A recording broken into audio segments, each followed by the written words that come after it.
balita nagipatay si Juan, mibiya siya balita sakay sa usa ka sakayan, umiadto nga kinusara sa usa ka dapit nga awaaw. Nakabalita kiniini ang mga tao ug namiya sila sa ilang mga lungsod, umilakaw sila aron pag-agpas kaniya. Si Jesus mikawas sa sakayan sa pagkita niya sa dakong pundok sa mga tao, giabot siya dakong kaluoy kanila ug giayo niya ang ilang mga masakiton. Netong hapuna iyang matirunan mirol kaniya ug mingon, hapon na kayo ug awaaw kining dapita. Busa palaka ang mga tao ug paatuwa sila sa mga balangay aron mamalit ug pagkaon. Si Jesus mitubag, dili kinahanglan nga manlakaw pa sila, kamo mismo ang maghatag kanila pagkaon. Sila kapan ang duha ka isda ang among dala. Si Jesus mingon, dala nga ri, unya iyang ipalingkod sa sakutan ang mga tao ug ikuha niya ang 5 kapog pan ug 2 kapog isda. Unya miyaha siya sa gipikas-pikas niya ang mga pan, gihatag ngadto sa iyang madalunan ug gihatag usab kini sa mga dalunan ngadto sa mga tao. Nangawon ang tanan ug nangabusog. Unya gihipos sa mga tinunan ang sobra na nakapuno ug napulog 2 ka bukag. 5,000 ang mga dirhanon sa mga tao nga nangaon walay labot ang mga babae o sa mga bata. Ang Ebanghelyo sa Ginoo. Daingon ikaw, O Kristo. Magkaigsunan ko ni Kristo, nasabdan na natong mga Pilipino nga kung narunay panagtigong o selebrasyon nga paghahimuon o sa ulogon sa atong pamilya, di kayo mawala ang pagkaon. No? Mao ni natong nandan sa kamay pa ko, nakabaw, nakaundan ko. No? Naibay mga panagtigong, naibay birthday, bisag pobre, bisag bagyo, bisag mga naagod, bisag makatinuwag manok, bisag makamiko. No? Tungod lagi kay usa ka selebrasyon. No? Nga akong nabatasan, nga akong maghimot ako sa kaselebrasyon, na di ko nawat anong pagkaon. Dili lamang sa birthday, April food, ang mga lumina. Diyan sa lumina sa patay, kanong may patay, no? Na mga tao dito nga, na nakalista na nagaling mamatay, pakard sa ni, kaon na ni. Tungod kay, murag nabatasan na ito ni, nga, dili guta ang makahimog, o kung di guta makadari ng pagkaon, bisag pinobre, bisag mais, bisag niligid, bisag nilain, no? Tinuwa, no? Malipay na ta, tungod kay naa diha ang panag-ambitay sa sakusa. Diya sa pagkaon, mga tawa, magsulti, sa pag nilibakay po, sa pa, no? Depende, labi na bukit-kit sa bukog sa kabaw, gahit kayo, mauna nga, dugay, 4 hours o 3 hours ang kaon yun. Sa kit-kit sa bukog sa kabaw, kay gahit kayo, mauna nga, tagayan kong tuba, tagayan kong unsa rin mga aniho diha, matuloy patumas, no? Aniho, ganang mga black wings, mga red horse, no? Mauna ang kinabuhi, no? Lipay na ta, no? Na ay mga birthday, na ay mga novena, na ay mga patay, no? Di malipay ta sa pagkaon, kumili. Malibre mo punta, usay na ako ng panagambitay, no? Dili, of course, no? Di punit ka kalipay o may mamatay, masulong punta. Mao ni ang akong nanabatasan, no? Sa mga Pinoy, dili lang sa mga Pinoy. También aquí en Argentina, cuando hay un encuentro, vamos a comer todo lo que hay, vamos a compartir, cumpleaños, la torta, asado, ¿no? Sinugbang baboy, sinugbang baka, maningkamot yung kita pagkaon, aron na kita ikadalit sa atong mga bisita. Ilagi na sa mga membro sa atong pamilya. No? Kay nalan, kato sa una karon mga moderno naman, nga ilang nga kasawa ng Taganaw, mga foreigners, kasawa ng mga Taga-Luzon, ng Mindanao, pero kasagaran sa una, ang kunamat-an nga, silingan, sa baryo, mag-inuyabay, magkasal, na mga nga, daghang yung pamilya. Kaya diha sa hiniusang mga pagpangaon, anaa ang kasinagian sa kalipay. Pag-istoryahanay, paghigalaay, o pag-ihanay sa usa-usa. Mga kaigsunan ko ning ikanapulog, 8 na Domingo sa ordinaryong panahon, gihatagan og dakong kunting ang pagkamaluyon sa Dios. Diya sa unang pagbasa, si Propeta Isaías nagtanyag kanato sa pag-inom o pagkaon bisan wala kitay kwarta, no? Makakaon o makainom kita sa walay bayan, no? Usa ka pagkaon nga maghatag kanato og katagbawan, no? Mao na diha sa unang pagbasa gidapit sa Ginoo ang uhaw o gigutom nga muduol kaniya. Kasawad ko kadaghan karon gigutom, daghan karon giuhaw, mao bitaw. Kami mga deboto sa Hospital Brother Jesus sa Dr. Visitan o nanitigaw yula nga ningkamot magsulisit para ka magpili sa baryo sa San Isidro, Batuan, Tumitumoy karon tuo kay daghang gigutom, daghang giuhaw. Mao na nga sila naningkamot nga at least once a week makahatag pansit, makahatag og pakbit o lutong bugas, malipay ng mga tao, no? Apan ang Ginoo wa lamang magdalit o mainom o makaon nga makawagtan sa tawhanon kahidlaw, no? Ang Ginoo nagdalit sa iyang pulong, no? Mao nang karon ang gibuhat nila ni Sister Tini diya sa most personal dito sa Masin na progresibo na before mag-feedings ilang mag-evangelize sila, no? The importance of the most precious blood of Jesus, the devotion of Our Lady, at sinakol of Our Lady, no na. Kaya dito lang sa pagkaon, kundi apil po ang mga pulong sa Ginoo nga kini mulungkag sa kanturan. Kaya kung kaon pansit, magkaon kag pakbet, magkaon kag barbecue, kag ibang pansit, mana, abutag sa kadlaw, bawa lang na. At tugag siya, na, gutom na po ka. Pero ang pulong sa Ginoo, ikahatag ngadto sa mga tao, labi ng kantong iuhaw, no, sa pulong sa Ginoo. Labi kantong gutom, no? Mao na niya ang Ginoo mipasalig ang maminaw sa iyang pulong ug magpuyo niini makabaton ug matuod nga katagbawan. Ug gani diya sa Salmo, isaysay ang kamot sa Ginoo kanunay nga nagpanalangin kanato ug iyang tubagon ang ato mga panginahanglan subay sa iyang kabubuton. Makigsunan ko ni Kristo, no? Kay bawo ko daghan nga bugnaw niya. Ganun kasi mahumaning COVID-19, no? Way trabaho, di na tayo makapamista. Katubang mga dalaga, di makapamaili. Tungo kay bawal ang magsayaw-sayaw, no? Bawal ang mag-gatherings, no? Matod ni Vice Mayor sama ko nga ginadili yun, no? Ang gatherings, no? Ato sa atong mayor mo diha. Sama sa gubahang mga sa atong presidente ginadili yun. Ang panagtigo mao na nga bawal na mga piyesta. Karon pohon piyesta sa Maasin August 15, bawal na kadong na mga diha mga pirya o mga kalingawan, bawal na. Dahil nag-ampo na terus kasi mahumani. Kaya gilaay ng uban diha sa ilang bahay nga sige hinugtok, sige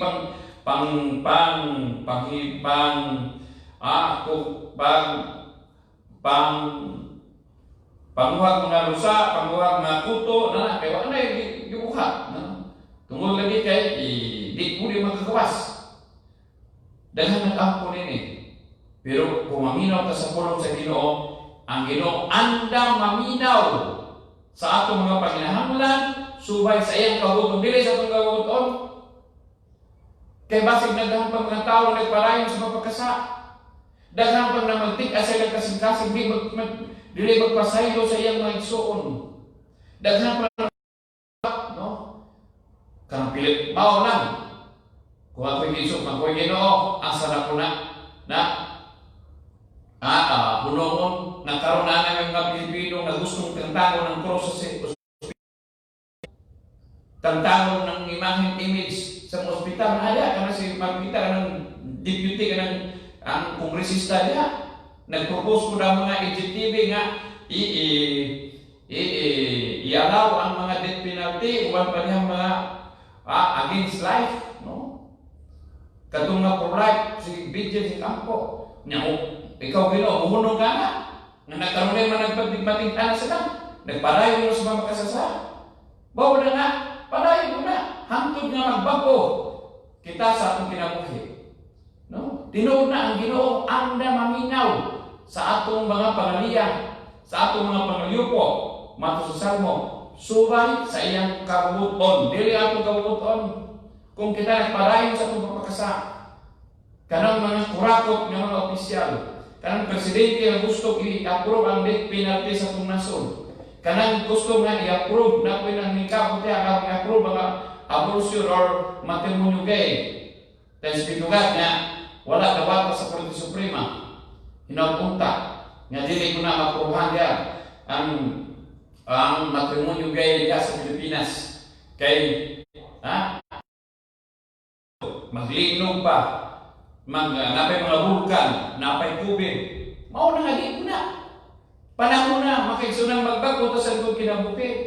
No? Kamong mga naa sa gobyerno kinahanglan nga magbago sa itong kinabuhi. Likaya na ang pagkasa. Ayaw butahin na. Ayaw paborito mo mga Katoliko. No?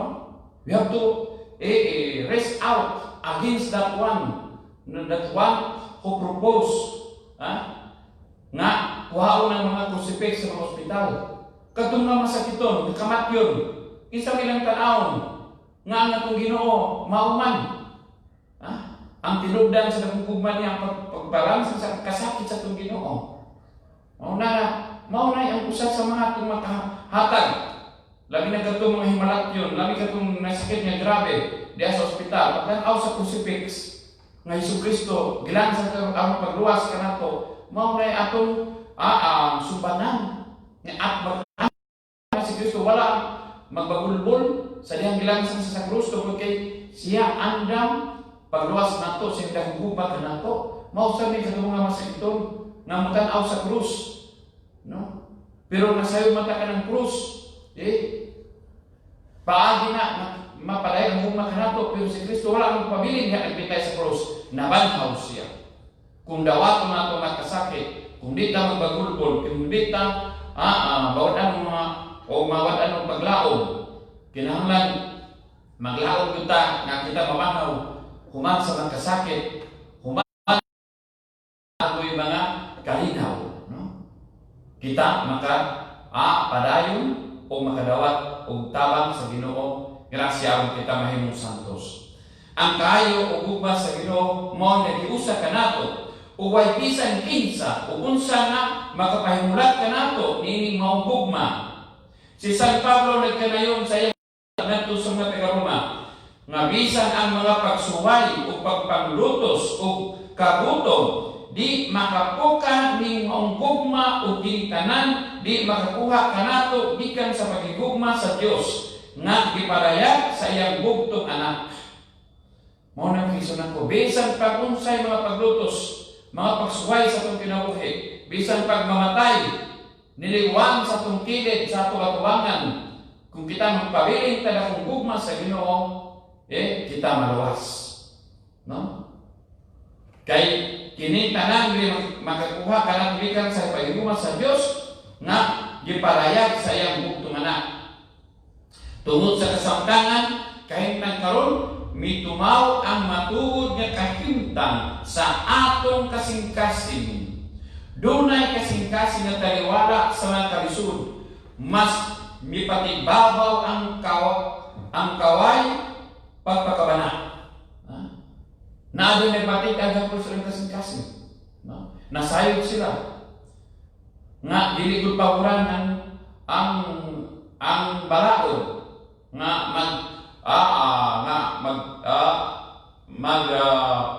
ngayaraw ang death penalty, ang pagpatay sa tao. No? Kaya sayot na wala tay gahom nga mapatay sa tao.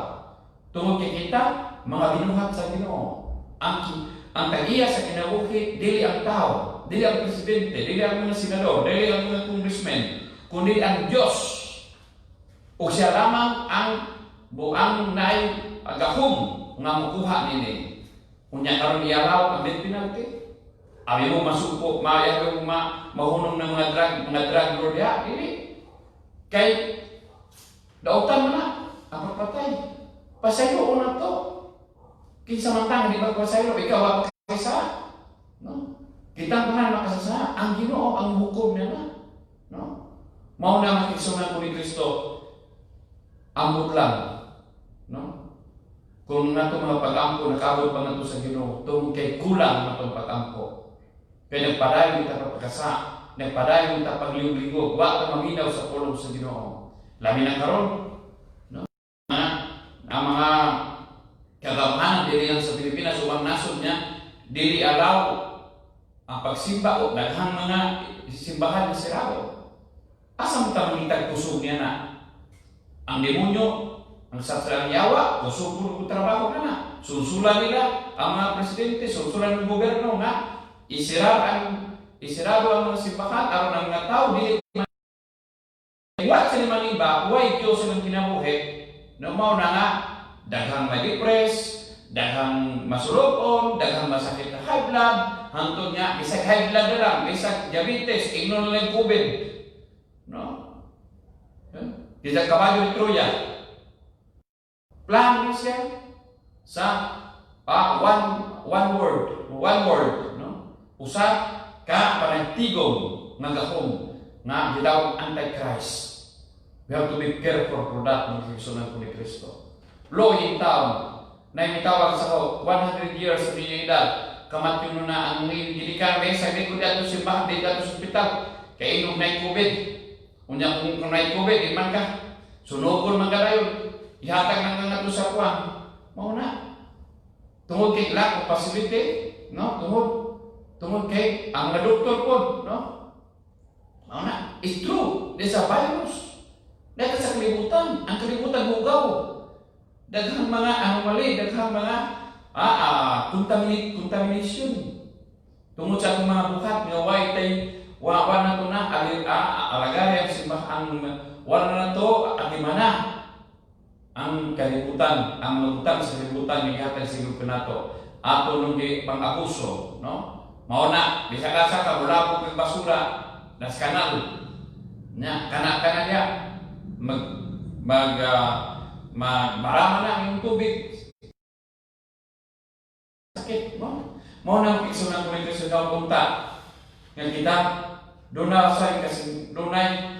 kasing-kasing na taliwala sa kalisod, mas ipagbabaw ang kaukuhay, pagkabana o kakuwang sa pagpanumbalik sa pangalan sa uban. Doon na sa'y kasing-kasing na naputos sa mga kawalaka. Apan doon na po'y kasing-kasing nga maayo o mahigumaon. Unsa man ang kahimtang ng imong kasing-kasing karon. Ang spiritual na mga demodos sa Divine Mercy, sa Most Secret of Jesus, sa Most Precious Blood of Jesus, kaya karon naghimo sa whole month of July, naglubina sila, no? Not only 15 minutes, almost 3 hours, because we have to make a reparation. Mga po na itawag sa Holy Father, we have to pray. Ampo ta, no? Di lang kayo ampo ta 15 minutes, if possible, 2 hours, 3 hours, make an adoration. Ako mangyura mga pare, ang obispo nga, abihan ng simbahan, aron pag-umpisal ta, unya ang kalawat, no? Na kung makalawat, tayo na punta kalawat, na to, ang lawas sa Kristo diya sa itong bakla, dili sa itong kamot. Kaya profanation ko na, usap ko na nga pamahagi. Ngano, nga, nagparayo nini mga lautan, tungkol kay daghang mga profanation, daghang mga profanasyon sa Holy Christ, nga mudawat sa body blood of Christ, secret host, hugaw ang kamot, unapin mabilin ng particles, ihikap sa bangko, ihikap sa manok, ihikap sa irok, mauna, against the sin, against the Eucharist. Unya yun na nga, mauna, it needs a reparation. Nga kailangan maglilingkot ang reparasyon kung kailan ng mga apostol liturgicos. Ibig ang misa, ang pagsaulog, paghandong sa kamatayan sa itong Ginoo si Kristo, nahimo na noong magsayo-sayo, maglukso-lukso, mamakpak. Ikaw, mamakpak ka dito sa Kalbaryo. Nakita niyo si Jesus nagbitay sa krus. Sige katawa dito, praise the Lord. Kamu, di sa misa, dili pwede. Of course, you can make a fellowship. Clap your hands down if you want. Dance with the Lord outside the Holy Mass, not inside the Holy Mass. No? Mau hintay ang himuni nga ang misa paghandog sa kamatayon sa atong Ginoong Kristo. Kung kita nakasala batok the secret of the Holy Eucharist, no? We have to make a reparation. Mao kuni nga ang mga dautan perting di aririhan ni tanin sa yawa kung makita niya ang mga tao dito sa Kalbaryo na sige namakpak, magsulukso, sayaw-sayaw, sulod sa misa, no? Mao ni ngayon kaya na ito ni magkaisunod. Hinapunta na kita ang mga pare po, kada mga nagkalaga simbahan, we have to be conscious for that, naman. Atong taninga, pamalandungan. You have to reflect that one. Diya sa Ebanghelyo, isa-isa ikanatos na si Jesus o ang iyang mga tinunan, migahin o higayon sa pagpahulay sa kaawaaw nga dapit. Kinsa ba kanila nga wa magkinahanglan og pahulay? No? Kaya sunod na sa Kristo, tuloy kay si Kristo sa hiling, nag-ayos sa mga masikiton, mayon na nagpagawa sa demonyo, nag-ayos sa mga bakol, nagpakita sa mga buta. Pero tinanganan mga tao, sunod-sunod niya. Tungkol kay gusto bilang maayo, gusto bilang maminaw sa pulong sa Ginoo. Apan sa ilang pag-abot niyan itong dapitan, nauna pa kanila ang libuan ka mga tao. Niya itong tumula buot sa mga apostoles nga papaulikon ang natao ngadto sa ilang mga barangay. Apan giingnan sila ni Jesus nga tagan sila og pagkaon. Una, sa pagkita ni Jesus naluoy siya, compassion. Mao ni yung pulong usa ka Yahweh diha sa pangalagad sa Ginoo ang pagkamaluluyon. Naluoy ba ka kamo mga dato? Naluoy mo sa mga pobre, daghan ng tao karon gipanggutom, daghan karon ang nagkinahanglan. Kangkaw ng fried chicken, kangkaw ng mga birthday, mga tao kung gihawi good, diya sa kong mga pariente, kung naamoy pag-birthday, try to i-mortify this year. Subok pamalanong, pakita ang lechon, pakita ang mga humba, pakita ang barbakwa, daghan ito may isunyang kay panggutom. Istora na ako nga usa ka isda, kaupato nila giwa, tungkol kay walo sila ka magsuon. Nakako ka, naluoy ka sa imong silingan, naluoy ka sa mga tao nga gipanggutom. Bisa boy sudan, malipay na kasi bugas. Unya usik-usikan na inyong mga anak. Inyong disiplina kay mukaw kang burger. Ihap, hindi na ganahan, mo ihatag sa iro. No? Pituli na, kay dili na sa maayo. No? We have to practice poverty. Mo na magkiksunan ng Kristo na punta, nga ito isang maminaw ta, para kaluoy. Yung nga si Kristo na luoy. Mga apostol nila, pawaan nila, parang pawian nila. No? Mirisi nila, kaya sunod-sunod sila dire, nga, kabaw sila, way sari-sari store dire, pero, ang Ginoo rin, ayaw papauliya. Mautoy, ang Ginoo, mauto, nga, nangutan na siya, no? Subo, pamalanungon nga, sa dayag, nga paminahanglan sa katawhan, ang kawalingon ray kaharukay gihapon ang ilang gilantaw. O sa makadaghan higayon mautusab kita. Ang atong abugon ang mananghanglan kay di nato buot nga mahasol sa ilang mga panginahanglan. Na? Ija-ija ako, mao kinatong kuan atong kinaiya, ija-ija ako. Ija kay pamustura kinsay mo angay. Dili ni usa sa mga hiyas nga gitawag og mga sumusunod kay Kristo. Dili ni usa ka hiyas nga kadto nagdibuso ka sa Isidro. Sa nang sa palabang. Labi nagkadto ng debosyon sa atong Ginoo, sa atong Mahal Birhen Maria. Dili ka na yan ng debusyon. Kung ikaw mag-ija-ija awaho, ihijahay ng pamustura. Ha? Kinsay mauhi. Kinahanglan ta. Mutabang ta sa tumay si katao sama sa gilantaw ni Kristo. Nalukoy siya sa kabag-an ng mga tao. Si Jesus nagtulong kanato karon sa pagkupot o kasing-kasing nga maayo o may humaon. Ang gugma di magpatimulaan, di mag-abot kundi maghiusa. Ang gugma mantigog manumbaling o magpakabana. Karang mga deputies, karang mga congressmen, karang mga senador, nagpakabana na sila. Bahala na. No? Ilang i-close, ubang ba niyang mga ahinsya, munta na kung katabang na sa information, uban pa. Nagpakabana na sila. No? Isang noon na nalukoy ni. Pero, ikaw, kanong sa katao, nahukman tap yun. No? Nakanan kapi panahon bago ko siya kinabuhi. Kaya Ginoo may magbago, dili ang presidente, dili ang mga senador, dili ang mga ubang mga nasa gobyerno, ang magbago sa katabi. Magbago, muhikap sa kasing-kasing. Kaya siya lamang ang naay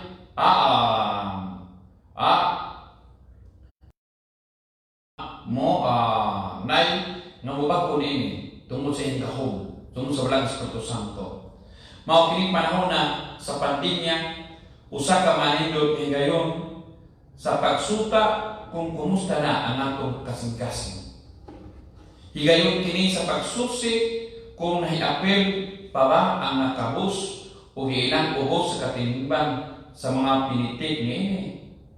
Ginala kita nining kasamtangan sitwasyon ngadto sa atong awaaw ng mga dapit. Sa atong mga lawak, mga panimalay, uban pang mga uguban, paron makakapon kita sa pag-abli sa maghangaan sa atong kasing-kasing. Alam niya itong mga nanginahanglan. Kumusta na ba ang atong mga kasing-kasing karon? Mao ni nga karon sa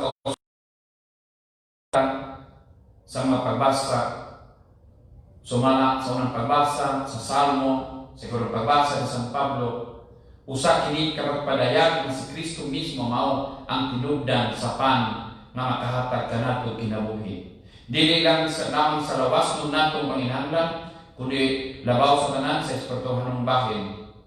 Ang pan nga magdala kanato ngadto sa kahimpitan o kabanhawan, mao ang naghatag kanatong kusog o kalipon sa pagpadayag sa atong panaw sa kinabuhi. Ang muhing pan, ang pan sa kinabuhi. Ang matag usa kanato gihakit sa pagbato nining pan nga mao'y maghatag kanato kinabuhi.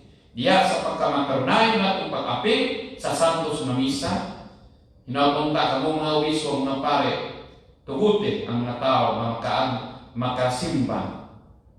Mayon mo, matakdan. Unya inyong gibadlong to sa merkado, to sa mga kuan, no? Mga bangko niya, no? Mao na very contradictory, no? No? Ayaw mo padala sa mga tinta sa yawa, no? No? Kristo mamaong pan sa kinabuhi. Kini mao higayon di kita makakaon sa pan nga walay bayad o maghatag kanato katagbawan. Makapalikod kanato ang pili kita dali mutalaw sa mga sakitan nga mudangat sa atong kinabuhi. Kay si Kristo man ang pan nga naghatag katagbawan sa atong kinabuhi. Giya ang sa pamalandong uban sa palabang ito mala Birhen Maria nga tamangan ta sa paglaw ng buhaton aron kita maging mangyatagon o magpakabana sa mananirahan sa uban o kita makikambit diha sa mga kasakit katong may gutom, katong mga giuhaw, tagaan na to, katong dili lang sa mga pagkawin sa pulong sa Ginoo gihemplo, mga ta panabang sa kubinan sa mga panabang nga tamangan taniya. Mao na nagiya alang sa pagmalandong unsa man ang gipangita sa akong kinabuhi. Ikalawang pamalandong, naghatag ba o katagbawan sa akong kinabuhi ang mga butang nga akong hawtan sa kasama. Kung wala na naman, mao ni ang yun ko kamo nga kining Si manakuna pamalandong ini. Usbon ako, unsa man ang ipangita sa akong kinabuhi. Ikalawang pamalandong, naghatag ba o katagbawan sa akong kinabuhi ang mga butang nga akong nahuptan sa kasamtangan kung wala nga naman. Amen.